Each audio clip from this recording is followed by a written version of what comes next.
Welcome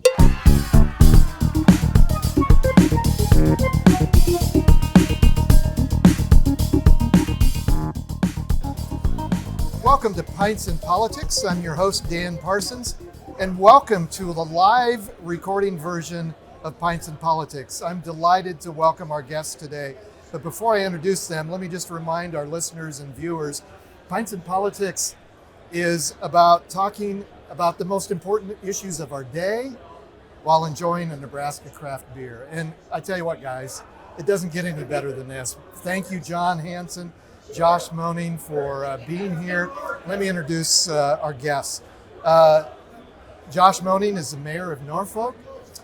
Josh is also the co-chair of Renew Nebraska, a statewide organization that talks about the importance of renewable energy in Nebraska. And Josh, this is your third appearance on Pints and Politics? Believe it or not. Yes, I'm a veteran at this point, I think. So yeah, very glad to be on. Thanks for having me. Well, thanks for being here.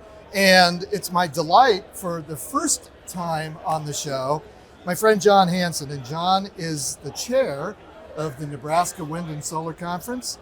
And John's day job is the president of the Nebraska Farmers Union. And John, someone told me that you were first elected to the post as president of Nebraska Farmers Union in 1989? December of 89. Yeah. Yes. Yep. So you've put in some years, you've put in some time, and thank you for allowing us to tape this recording at the 14th annual Nebraska Wind and Solar Conference. Welcome. Well, thank you. And when I heard there was free beer involved, I couldn't pass it up. Really. Josh has been doing this. It's the only way I can get Josh to come to Lincoln. Might be true. It's not true. Well, guys, I'm delighted that we get to talk about renewable energy. And John, 14 years you've been doing this, the Wind and Solar Conference. What are some of the changes that you've seen over the 14 years of doing the Wind and Solar Conference? Well, we were doing renewable energy education and outreach for a number of years ahead of that. And so we were doing about 100 meetings a year across Nebraska on renewable energy. And so going back, I think, to 2004 and 5. And so the idea struck me one day that I've met all these really smart, interesting people across the state of Nebraska.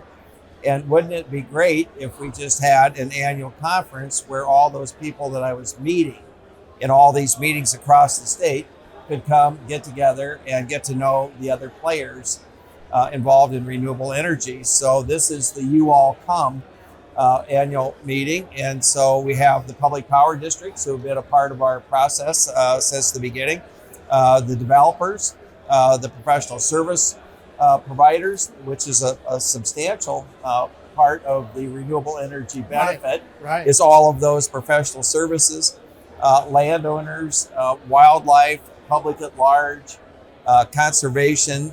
It's a great mix of people.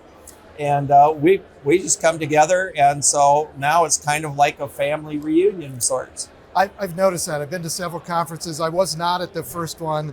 But let me just pause for a second. And because I'm in a new environment, I forgot why we're here, in addition to talking about renewable energy, to talk about beer. So let me just pause for a moment and describe our beer. So our viewers may see, I've already finished my first beer and I'm on to my second. But our friends at Zipline Brewery are providing the beers tonight for us. And this is their Pilsner beer from Zipline Brewing right here in Lincoln, Nebraska. And this is their Dear Old Nebraska U. And then I poured, I tried that, I loved it, but I like a little more punch to my beer. So this is their Copper Alt, just a very drinkable, all of these beers, Ziplines are. So as we always do, we'll put the notes to describe the beers, let you know where you can find them. But gentlemen, let me just thank you for being here, and cheers. Cheers. Cheers.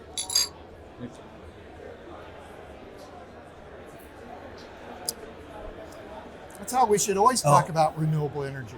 I like that. It's a very nice, smooth Pilsner. What's it remind you of? It just Before has, there was craft beer. well, I've always liked more of the Pilsners. I just like the smoothness. I drink all different kinds, but I end up coming back to this Pilsner kind of beer. Someone described it for me. It's the lawnmower beer, right? Uh-huh. After you've mowed the lawn, you can drink a Pilsner or very two. drinkable. Yeah. Yep. Josh, you were so kind to have us up to Norfolk earlier this summer, and we kicked off Renew Nebraska. Thank you for doing that. Thank you for being a co-chair of Renew Nebraska. Why is it important to form yet another organization in Nebraska to talk about renewable energy? Yeah, well, I think it's important because the more we tell the story of what renewable energy is doing in the state of Nebraska, the better. So this isn't simply a group of people who are coming together to do that. This is not a nonprofit. This is not a professional organization. It's simply a group of Nebraskans who said, I'm willing to put my name behind clean energy and the opportunities that it presents, both rural and urban Nebraska. And I think it's a good mix of people. We have business people, we have farmers, we have economic development officials, and Nebraskans who just want to see opportunities be realized in our state and recognize that we have a lot of potential here to be an energy producer, which has never historically been the case. Since we're not an oil or gas or coal state, we are, though, a wind and solar state. If we just embrace those opportunities as such, we can realize the economic and social benefits that come with it. That's such a good point. And John, I know as your role for many, many years as president of the Farmers Union, talk about why renewable energy is so important to rural Nebraska and to farmers. Well, I want to talk about that, but first, I just want to say that Madison County is my home county, and so I am a sixth generation homesteader family farmer, and so we've been at this a long time, and that I still have a lot of family and relatives in Madison County, including a brother and a sister who live in Norfolk. And they are so excited about what Josh is doing in Norfolk. Yeah. And all of the innovative things, all of the waterfront stuff, the revitalization of downtown. They really are pumped and excited about the fact that he stepped up and that Norfolk has become a green energy city, and that they're looking for all kinds of new and creative and inventive ways to do all of that. And that fits sort of our farmers union paradigm, which is, if you think about it, everything that a farmer buys, he pays retail for, and everything that a farmer sells, he sells wholesale. And so, of course, we have all this, market consolidation.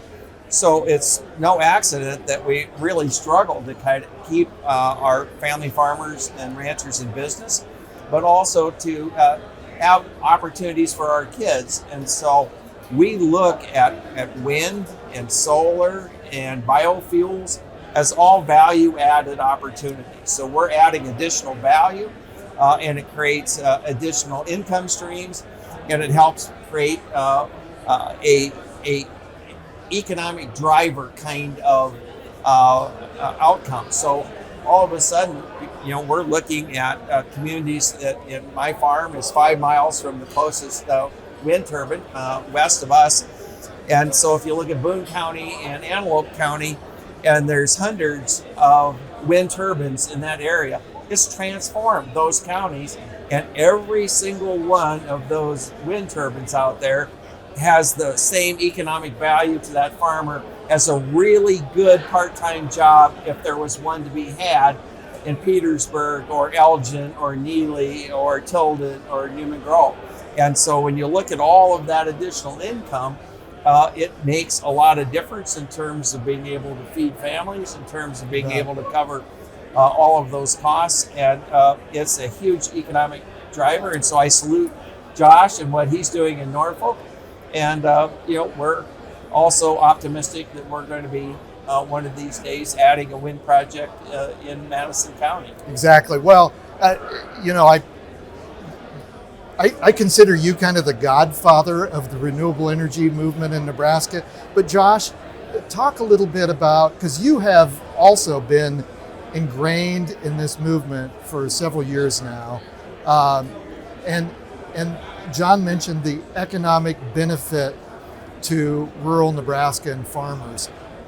From a mayor's perspective and an economic development perspective, what is this industry doing to the tax base and providing income not only to farmers, but providing a tax base across the state? Yeah, it's providing real life economic benefits in rural areas.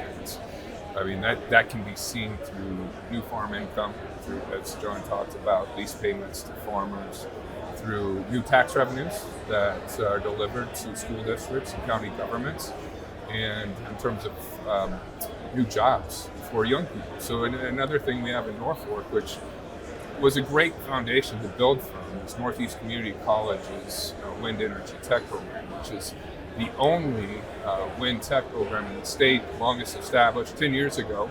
When it came into being, a lot of the graduates had to move to Minnesota or Iowa for jobs. But now, with all of the development that's happened, specifically in Northeast and North Central Nebraska, they can stay closer to home and build careers and start families in these rural communities. And that's a game changer in a lot of ways. And so there's a lot of benefits that have come to life really just within the last 3 to 4 or 5 years in Northeast Nebraska, and we see them and feel them every day.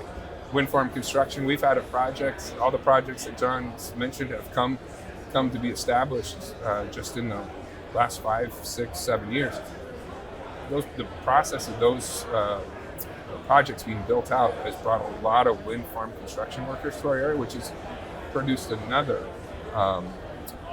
benefit to our local economy that we can't overstate enough, especially during a pandemic where Exactly. it helped insulate us from the worst of the effects of the pandemic. So Nebraska Farmers Union and the fact that I'm from Madison County may have had a little something to do with it. But we worked with the community college to help set up their wind technician training program. And so we were a part of the original advisors in order to do that. And the president of the college was a friend of mine, and he took me to the side and he said, if we commit these kinds of resources to this, is there going to be wind in Northeast Nebraska? And I said, well, there's always been wind in Northeast Nebraska. The question is, are we going to finally step up and harvest it? And if I didn't believe that we were, in fact, going to do that, I wouldn't be here asking you to set up this program. But they're going to need training, and they just as well get it somewhere. And so they're a part of this conference. So they have a booth as the Southeast Community College. So they've been with us since the very beginning. And you talk about these kids. These kids are getting really good paying jobs with benefits. They're rural kids who want to stay in rural communities. And these kids have jobs before they graduate. Yeah. And so it's a remarkably, we talk about workforce development. This is a remarkably successful workforce development program that we're doing. And Southeast Community College has a different program, but addresses a different part of renewable energy. But in both of these cases, this area is the future. Well, and Josh, talk a little bit about, Nebraska's a little late to the game. As our viewers and listeners may know, the only state in America that's 100% public power. So that presented some challenges for us. Had to change some legislation in order for those public utilities to partner with private companies. We've legislatively taken care of that, but we have an abundance. We have a crop that's in abundance that we're now starting to harvest. Somebody mentioned earlier, John, the ethanol industry at the conference here today, and how a multi-billion-dollar industry that's become in Nebraska. Well, that could pale in comparison to what we're started here now, right? I mean, Josh, the potential is just starting. That's where I want to give a little credit well, a lot of credit to Mr. John Hansen, who has been at the forefront of both of those things that I just mentioned. The biofuels industry and its development through the years in the state of Nebraska, and now clean energy. He was out there talking about the opportunities that come with it before anybody else does. And I like to think there's something in the water in Madison County, because I grew up as a little kid making somewhat regular visits to the Hansen farm with my dad, who's a veterinarian. Nice. And so I like to think that this industry falls in line with truly conservative farm values of don't waste anything. If it's useful, use it. We have a lot of wind potential, top 3 in the country, a lot of solar potential, top 10 in the country. So let's use that resource, because it's both a climate solution and a market opportunity for our communities. So I track these numbers, and so I just want to get them out there because they're big numbers. So if you look at the capital investment of ethanol in our state, we have a little over $5 billion of new capital investment, new tax base, new tax revenue. We have over 1,450 really good paying jobs in rural communities. We improve farm income somewhere around 50 cents a bushel or more for all the corn we produce. This is a huge number. But one of the things that, as you think about that industry, if you calculate the amount of 10% ethanol that is sold in the state of Nebraska, that is sold for 30 cents a gallon less than 87% blend without ethanol, that amounts to $217 million worth of savings to Nebraska fuel users. So if you compare that industry and all that it's done, you look and you switch to wind, we have $4.66 billion of new capital investment in Nebraska, new tax base in Nebraska. We have right at $17 million a year in new local tax revenues. We have $13.3 million worth of new farm income from these easement payments. And we are developing a product that we already own and control. Already, it's the sun that shines on our property, it's the wind that blows on it. And so we're taking advantage of those things. We're not going to run out of sunshine. We're not going to run out of wind in any time ever in this state. And so you are, as Josh said, taking advantage of something that we already have, and it emits no carbon. It uses no water. And so once you have it built, there is no fuel cost. And so there is nothing cheaper in energy world than paid for wind and solar projects, because there is no annual fuel cost. Go ahead. So in addition to that, it's recruiting new business investors. Yes, I was just going to ask you. Facebook and business development that's benefiting both rural and urban places. Facebook established Addison this year because they could be accommodated by renewable energy, Northeast Nebraska wind farm specifically. That wouldn't have happened if Nebraska didn't have the wind resources to do it, and the foresight to embrace the opportunity to make it work. I had someone from the Lincoln Partnership for Economic Development tell me recently that even 5 years ago, certainly 10 years ago, when they were recruiting new businesses to Lincoln, it was always workforce, taxes, all the normal things you would hear from a business that's considering moving to a state. Seldom did they hear anything about the need for renewable energies. Now it's like the top 1 or 2 things that they mention in addition to our workforce. Can we get 100% renewable energy? And you've mentioned that, Josh. John, you've mentioned it time and time again, that companies want to come to Nebraska if they can get 100% renewable energy to run their businesses. And so we're seeing utilities respond to that. The cost has gone down. They've implemented goals to achieve 100% renewable energy goals. All 3 of the utilities are either adopted those standards or are considering those. My question, Josh, to you, here's John's 14th annual conference. We're celebrating with a wonderful Nebraska craft beer, but not everybody's on board. There's still, when we go to public hearings, there's still some people who are hesitant of having a wind farm next to their property, or hesitant to have a solar farm within their purview. How do you answer those folks, and what are some of those concerns, and how can we address them? I think you have to hear out those concerns, listen and learn, and take the opportunity to educate in real life facts and numbers and experiences that people have had. So again, in Northeast Nebraska, we've had the benefit of having some projects in the ground now for a number of years. And so we have landowners who have, again, benefited from that lease payment. We've had communities who have seen the tax revenues. They've seen the new jobs created.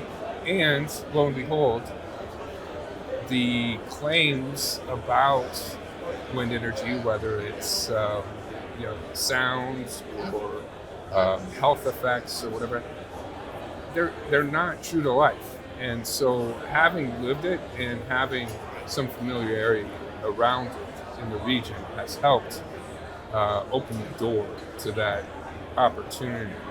And it's benefited Northeast Nebraska. Now, not everybody's going to be happy. There's a lot of politics that gets wrapped up into this. But I think if we appeal back to those conservative values that Yes. Nebraskans have, truly conservative, root word conserve, right? We use, Then it's a popular notion and concept across the board, because it does bring real life, real world benefits to people in rural places.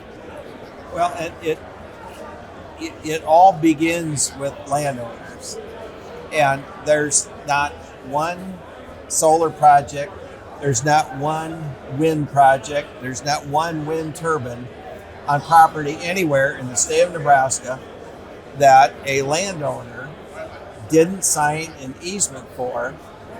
They looked at the facts, they heard the pros and the cons, they made a business decision that made sense for them, and they voluntarily chose to participate. And so we're not forcing people to put anything on their property that they didn't want. And so when they look at what the benefits are, they're going, this could be very helpful to our operation in the long term. And so, as we know, commodity prices gyrate up and down. Input costs seem to always go up. And so when we do have higher commodity prices, it's always followed by higher input costs. And so the need for off-farm income, if you look at the USDA data, in America, and Nebraska is no exception, over 90% of net farm family earned income comes from off-farm jobs. So, is this important? It's hugely important. And as you think about the business of neighbors, if you want good neighbors, be one. And what goes around comes around. And my right to have a wind turbine on my farm is your right not to have one if you so choose. Right. And so we have to be respectful of our neighbors' desire to take advantage of business opportunities, especially when they're economically and environmentally beneficial. And that goes to the core of being a reasonable conservative. Yep. It's my property. I should be able to have the say over how it gets used, kind of thinking. And so, from our standpoint, the opposition has a very loud voice.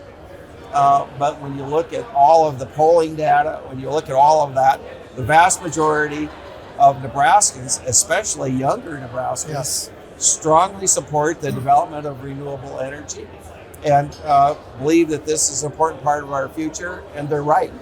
What I've found, and Josh, maybe I know you've seen this too, it's not only the environmentalists, those of us who consider that we want to protect what we've been given with the earth, but it is a business proposition. It is a economic decision that we are benefiting because of this renewable energy. Absolutely, yeah.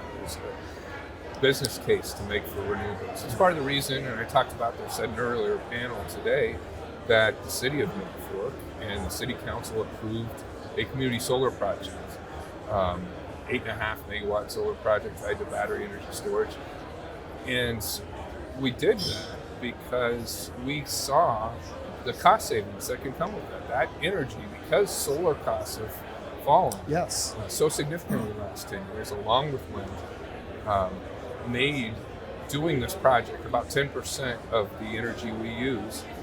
It'll be first time in the state of Nebraska, I think, that by participating in the program, citizens can lower their energy bills by participating in this community solar project. So absolutely, there's a business case. The fuel is free, as John mentioned. You get the project established, the fuel is free. Businesses see the sense in getting a fixed rate for the next 20, 25 years, a hedge against uncertainty in the future, and all of those things, along with everything we've already talked about, makes these projects very attractive in the marketplace and for municipalities and rural public power districts too. As we begin to wrap up, I told you this would go fast. John, how can people get involved? How can people support renewable energy? I mean, we've got a very diverse audience that listens and views our podcasts, rural, urban, you name it. How can people learn more? How can people get involved? Well, it's a great question. And, the generations before us, as I worked with those generations who came from the old country, we're talking about my grandparents, my parents, World War II vintage. It was once they understood that something was wrong, you didn't have to convince them that it was their job to do something about it. They stepped up and said, "Okay, I'm in charge. I'm an important person. I'm a member of society. I have citizen responsibilities to make things that are wrong right." Yep. And so we have to kind of remind ourselves that it is our job as citizens to do those things. So my organization is like the Energizer Bunny for democracy, because we keep saying you must get educated, you must get informed, you must use good sources of information, and in order to inform yourself, and then inform your neighbors, inform your family, inform folks that you come in business with, and all of those kinds of folks. And then you work with other like-minded people, and you harness the power of organization, and you work in a concerted kind of way in order to help participate in public policy. And that begins at home. It begins when your senator is back doing coffees in the neighborhood or whatever they're doing.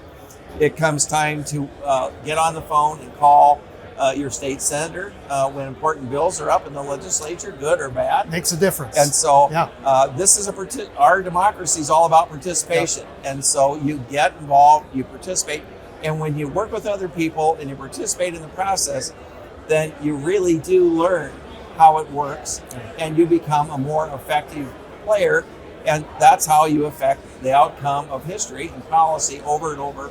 And that's what we've done in order to be able to identify the barriers that were causing us problems, going back to what you said earlier. Yeah. And we did that, we eliminated those, and once we did, business stepped up, and so now we have 2,666 megawatts of wind. And when we started doing these conferences 14 years ago, we had 72 megawatts. So what an amazing transition. Yeah. Josh, what's the future look like? Final comment. I think the future is really bright for those who are willing to think a little bit differently, act a little bit differently, see opportunities of the changing landscape around them, and embrace them.